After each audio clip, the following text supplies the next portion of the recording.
మోకాల నొప్పులకు ఎటువంటి సర్జరీ లేకుండా ఎపియాన్ పెయిన్ క్లినిక్ అందిస్తున్న అత్యాధునిక చికిత్స.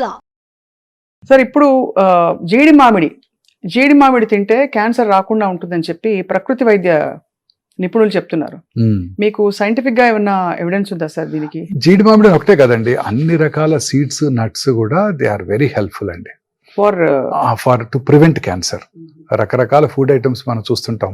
ఇప్పుడు ఉదాహరణకి ఈ నట్స్ అన్ని కూడా they contain lot of antioxidants. ఈ ఫ్రీ రాడికల్ డ్యామేజ్ని తగ్గిస్తాయి, వాటిలో యాంజియోజెన్సిస్ని కూడా తగ్గిస్తాయండి. వాటిలో healthy fats, healthy proteins, healthy carbs ఉంటాయి. ఇవన్నీ కూడా వెరీ యూస్ఫుల్ అండి. Every nut for example pumpkin nuts కానివ్వండి, లేకపోతే పపాయా నట్స్ కానివ్వండి, అన్ని రకాల నట్స్ కూడా వెరీ వెరీ హెల్దీ అండి.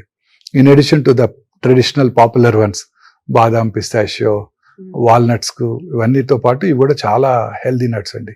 ఇవన్నీ కూడా they definitely prevent cancers. They prevent coronary artery disease, they prevent cerebrovascular accidents, they prevent good cholesterol, everything. Omega 3 fats ఉంటాయి. సీ ఫిష్ ఫర్ ఎగ్జాంపుల్, వీటిలో కూడా ఒమేగా 3 ఫ్యాట్స్ ఎక్కువ ఉంటాయి.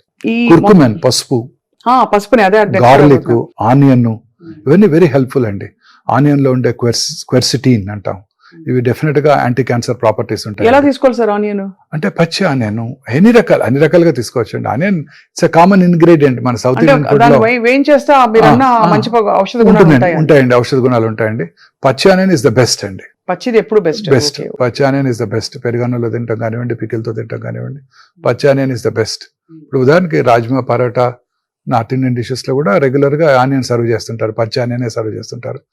సో కొన్నిసార్లు వైనిగర్ లో పెట్టి కూడా సర్వ్ చేస్తుంటారు పంజాబీ డిష్.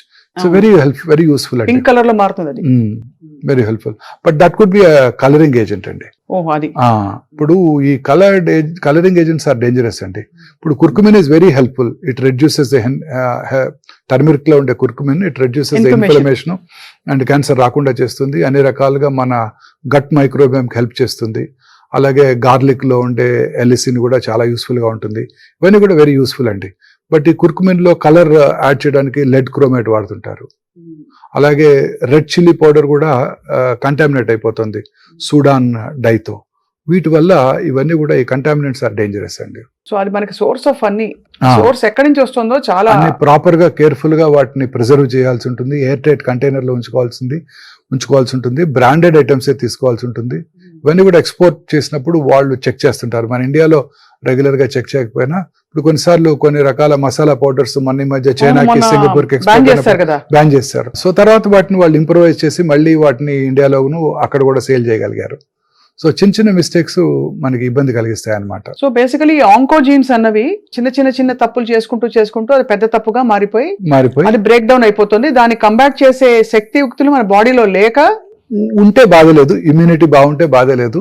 ఇమ్యూనిటీ తగ్గినప్పుడు ఓల్డ్ ఏజ్ లోను, లేకపోతే మన మానసికంగా ఆందోళన గురైనప్పుడు, లేకపోతే ఇతరత్ర డైటరీ ప్రాబ్లమ్స్, ఇతరత్ర డిసీజెస్ ఉన్నప్పుడు మన ఇమ్యూనిటీ, వైరల్ ఇన్ఫెక్షన్స్ కు decrease the immunity, repeated viral infections కు డిక్రీజ్ ద ఇమ్యూనిటీ, రకరకాల ఇమ్యూన్ ప్రాబ్లమ్స్ మనం ఫేస్ చేస్తుంటామండి. సో స్ట్రెస్ డైరెక్ట్ గా కార్టిసాల్ రిలీజ్ చేస్తుందని చెప్పి మనకు ప్రాబ్లమా సార్? స్ట్రెస్ వచ్చినప్పుడు ఏం జరుగుతుంది బాడీలో? స్ట్రెస్ వచ్చినప్పుడు బాడీలో కార్టిసాల్ రిలీజ్ అవుతుందండి. And that it self reduces the inflammation. Stress it self causes decreased immunity. అన్ని రకాల స్ట్రెస్, ఒంటరితనం కానివ్వండి, మానసిక ఆందోళన కానివ్వండి, ఫినాన్షియల్ స్ట్రెస్ కానివ్వండి. Financial stress is equally important. Financial stress కానివ్వండి, అన్ని రకాల స్ట్రెస్. పూర్వకాలంలో ఈ స్ట్రెస్ ఉండేది కాదు. హ్యాపీగా వాళ్ళు ఎంజాయ్ చేసేవారు. పొద్దున్నే లేసి చక్కగా సన్లైట్ కి ఎక్స్పోజ్ అయ్యేవారు, షర్ట్ లేకుండా పనిచేసేవారు, పొలం వెళ్లేవారు, పనిచేసేవారు. చక్కటి వాళ్ళ ఇంట్లో వాళ్ళు చేసిన పాలతో చేసిన ఫుడ్ మెటీరియల్ తీసుకునేవాళ్ళు, వాళ్ళ వెజిటబుల్స్ వాళ్ళే గ్రోత్ చేసుకునేవారు, వాళ్ళ పొలంలో పండిన ధాన్యం వాళ్ళే తినేవారు, తోడేవారు. అన్ని రకాలుగా ఎక్సర్సైజ్ ఉండేది, అన్ని రకాలుగా ఫుడ్, వారు చక్కటి హెల్తీ ఫుడ్ తీసుకునేవారు. పెళ్ళంటే 5 రోజులు సెలబ్రేట్ చేసుకునేవారు. పక్కింటి వాళ్ళ కారు ఉంది, మన అబ్బాయికి సీట్ రాలేదు, వాళ్ళ అబ్బాయికి సీట్ వచ్చింది, MBBS, ఇలాంటి బాధలు ఉండేవి కావు. సో హ్యాపీగా సెలబ్రేట్ చేసుకునేవారు. వారికి ఎటువంటి క్యాన్సర్స్ రాలేదు, ఏ హార్ట్ అటాక్స్ రాలేదు. ఇప్పుడు ఈ మోడర్న్ వరల్డ్ లో మెయిన్ గా స్ట్రెస్ అండి. అనేక రకాల క్యాన్సర్ ఇన్సిడెంట్స్ ర్యాపిడ్ గా పెరిగిపోతుందండి.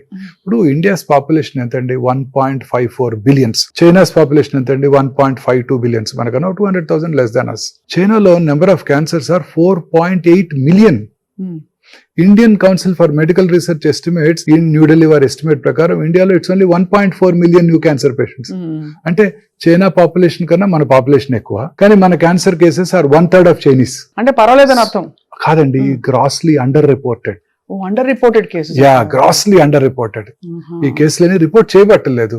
ఇవాళ పొద్దున ఒక కరోనా కేసు చూసానంటే వెంటనే నేను మున్సిపల్ అథారిటీస్ కి నోటిఫై చేయాలి. అదే ఇవాళ పొద్దున్న 4 క్యాన్సర్ పేషెంట్స్ చూసినా నేను ఎవరికి నోటిఫై చేయాల్సిన అవసరం లేదు, ప్రాపర్ ట్రీట్మెంట్ ఇస్తే సరిపోతుంది. అదే మెయిన్ కదా సార్. ఈ గ్రాస్లీ అండర్ రిపోర్టెడ్ అండి. మన భారతదేశంలో కూడా సైంటిస్టులు మన డాక్టర్లు బిలీవ్ చేసేది ఏంటంటే nothing less than 4.5 million cases ఉంటాయి మన దగ్గర కూడా, they are not being reported. ఈ భారతదేశంలో out of only 30%. See, district is a definitive, set pattern in country. See, Andhra Pradesh lo 25 districts, Telangana lo 32 జిల్లాలు, ఇలా each districts గనక మనం పరిగణించినట్టయితే only 30% of Indian districts have comprehensive cancer treatment facilities. అంతే కదా. 70% of Indian districts do not have cancer treatment facilities.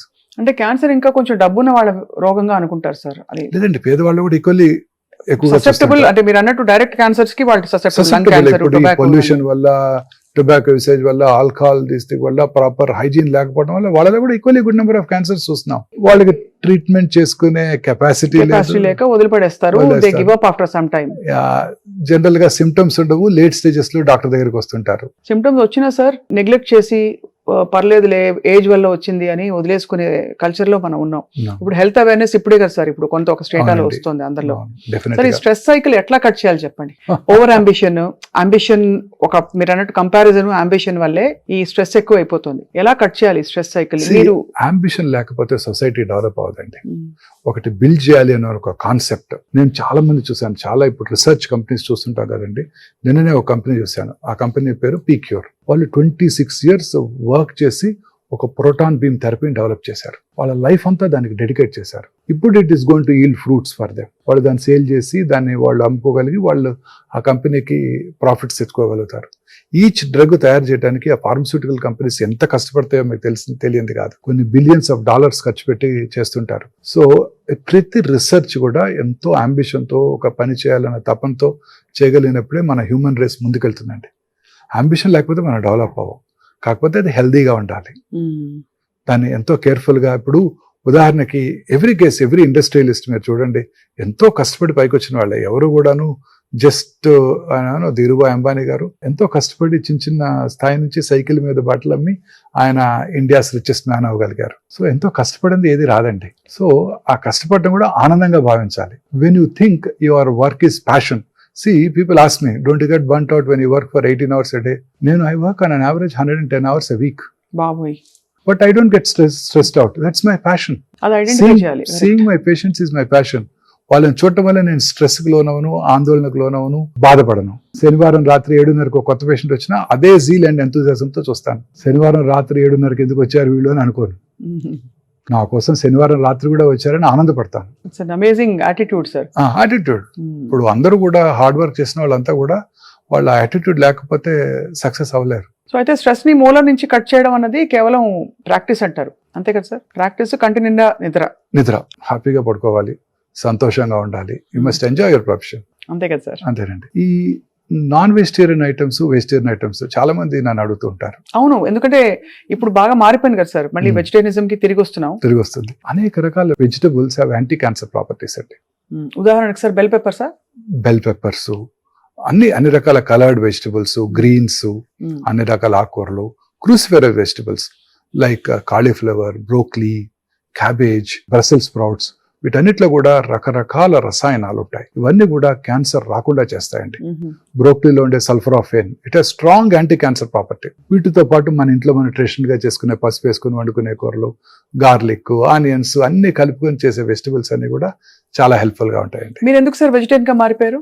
For the same reason. అంటే మనకి అన్ని meets నుంచి వచ్చే ప్రోటీన్ మంచిది కాదా సార్, లేకపోతే కల్తీ ఉంటుందనా? నేను వెజిటేరియన్ గా మాట్లాడడానికి ఒక ఇంట్రెస్టింగ్ కారణం ఉందండి. అది మీరు షుడ్ నాట్ థింక్ అదర్వైజ్. చెప్పండి సార్. నేను పాండిచేరిలో చదువుకున్నాను, మా MBBS MS. అక్కడ టాపర్స్ అంతా కూడా తమిళ అయ్యంగార్స్ అండ్ అయ్యర్స్ అండి.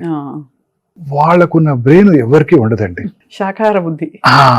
వాళ్ళంతా కూడా always toppers. Every batch JIPMER లో ఎవ్రీ బ్యాచ్ వాళ్ళే టాప్ చేస్తారు. వాళ్ళు 2 ఉండనివ్వండి, 3 ఉండనివ్వండి, 100% 1, 2, 3 ర్యాంక్స్ వాళ్ళే ఉంటాయండి, ఇంక్లూడింగ్ మై బ్యాచ్. మా బ్యాచ్ లో ఒక అమ్మాయి ఉండేది, రమా లక్ష్మీనారాయణ అని. ఆమె మలయాళీ అయ్యర్. వారు always she was the topper అన్ని సబ్జెక్ట్స్ లోను. నేను ఎప్పుడు సెకండే, ఫస్ట్ వచ్చే అవకాశం ఇవ్వలేదు అమ్మాయి నాకు. సో అది ఆ కూరగాయల ఆహారం తినడం వల్ల బుద్ధి అంత డెవలప్ అవుతుంది. ఆ రోజే నేను అప్పటి నుంచే మారిపోయానండి. అప్పటి నుంచే మారిపోయారు.